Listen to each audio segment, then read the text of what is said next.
अभिनय करू करू से एमती गोटे रास्ता बाछि नहीं जहाँ एत बड़ भार से नहीं मुंड उपरकू आउ से जो भार नहीं मोर किसी आम शुणी नवा आउ बहुत दामी दामी कलाकार को से सुजोग दौरान ये रंगमंच अभिनय करने आसतु केते सारा भल पाया मन में अच्छी आउ कहीं बड़ स्टार को आनिक रंगमंच ठिया कर आसतु मुहर किसी मिठा कथा शुणी नवा। नमस्कार भाई। नमस्कार। सर्वप्रथमे मा न्यूज आपण मान मो तरफ बहुत बहुत शुभेच्छा धन्यवाद। आउ मो परिचय तो ओडिशार दर्शक माने समस्त जानिचंती तथा मो परिचय मु दउची मु टुकुना लिपि टुकुना कहली यात्रा जगत समस्त जानती। हाँ सेमती किसी कथा नहीं जे मु गोटे जे लोक शो करने यात्रा पार्टी करुँच किसी उद्देश्य ना तेणुक यात्रा किसी गोटे नूतनत्व जिनस आने मोर चिंताधारा सब बेले थाए। आज से चिंताधारा को लेकिन जेहेतु मु कौन से अनुष्ठान करें आज मु गोटे निजे अनुष्ठान करने बाहरी केते दूर सक्सेस हम सेटा समय कह दर्शक मान कहे ठीक हम कि भूल हम मो चिंताधारा जहाँ अच्छी मोर आशा अच्छी निश्चित भाव में दर्शक माने ग्रहण करेंगे जो यात्रा पार्टी 3 वर्ष है यात्रा पार्टी करने मु चिंताधारा नहीं लेट हो जाए आरंभ करवा जाऊ खूब रियल सेल दमादम चली नुआ कलाकार हिसाब से यात्रा तो स्टार मान सब देखी तथा प्रथम थर पर आम सुधाकर बच्चन सार को यात्रा आम खलनायक भूमिका अभिनय करने आम आनीचु। निश्चित भाव दर्शक मान मनोरंजन करने से निश्चित प्रयास चलती दर्शक मान ग्रहण करेंगे।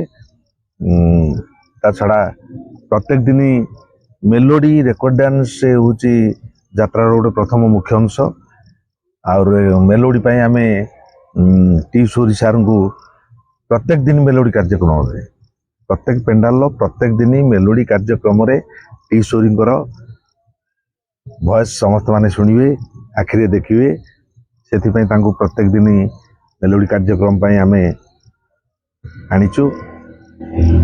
ता छड़ा यात्रा अभिनय मोर तो हूँ मुख्य जिनस आम अभिनय करवा तार अर्थ नुहे यात्रा पेटे निजे तैयारी करुचु बोली अभिनय करवा नहीं अभिनय हूँ प्रथम आमर सेटा हूँ आमर भात हांडी मु निजे अभिनय करुची मु अच्छी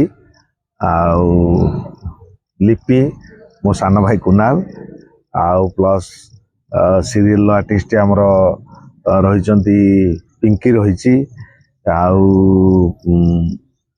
आउ सब स्टार मान सब अच्छा प्लस आमर कॉमेडी साइड रे भी सुधा भल कॉमेडी अच्छा कमल भाई अच्छा चिन्नू बोली पिला अच्छी फादर रे आमर अजु बाबू अच्छा बुनु भाई अच्छा बहुत भल दमदार नाटक मुख्य जिनस हूँ नाटक रेकर्ड डांस मेलोडी 3टा जिनस गुरुत्व देती निश्चित भाव में समस्ते पसंद करेंगे।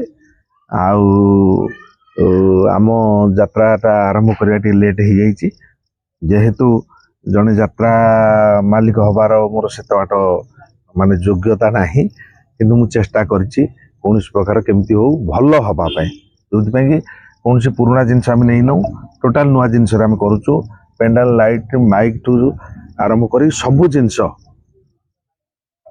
सब गोटाए जिनस पुराना किसी ना सब टोटाल नुआ निश्चित भाव में आपण मान मनोरंजन आपण मैंने आमको टे भल पाइबा देवे से आशा भरोसा मोर अच्छी। आज्ञा जो पार्टीटा चली ना कौन रखी आपण?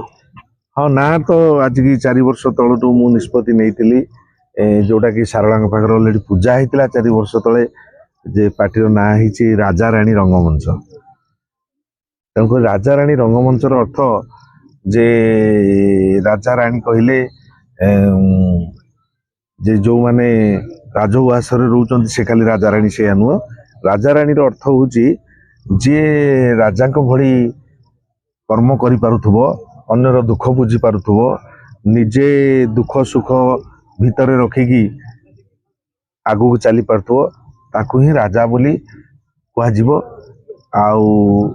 ତେଣୁ ସେମିତି ଚିନ୍ତାଧାରା ସବୁ ନିଆଯାଇଛି, ଯୋଉଟା କି ଯାତ୍ରା ମାଧ୍ୟମରେ ଆମେ ତାକୁ ପ୍ରକାଶ କରିଛୁ। ସେଟା ଆପଣ ମାନେ ଦେଖିବେ ରାଜାରାଣୀ ରଙ୍ଗମଞ୍ଚ ଯାତ୍ରାର ନାଁ ଦିଆଯାଇଛି।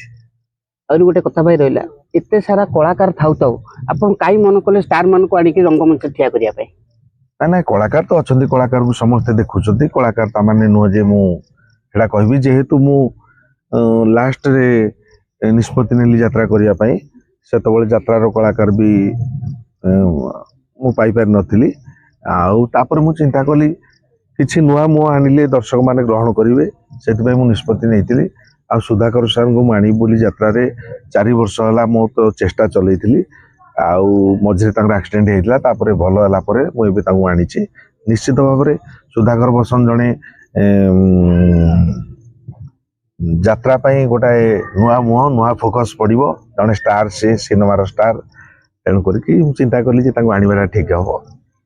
ଆଉ ପ୍ଲସ୍ ଆପଣଙ୍କର ଟି ସୋରି ସାର୍ଙ୍କୁ ମୁଁ ଏଇଥିପାଇଁ ଆଣିଲି ଯେ ଟି ସୋରି ସାର୍ଙ୍କର ଗୀତ ପ୍ରତ୍ୟେକ ରଙ୍ଗମଞ୍ଚରେ ପ୍ରାୟ ଆମର ଯୋଉ ସିଙ୍ଗର ମାନେ ଅଛନ୍ତି ଗାଇକି ପ୍ରଶଂସାର ପାତ୍ର ହେଇଛନ୍ତି।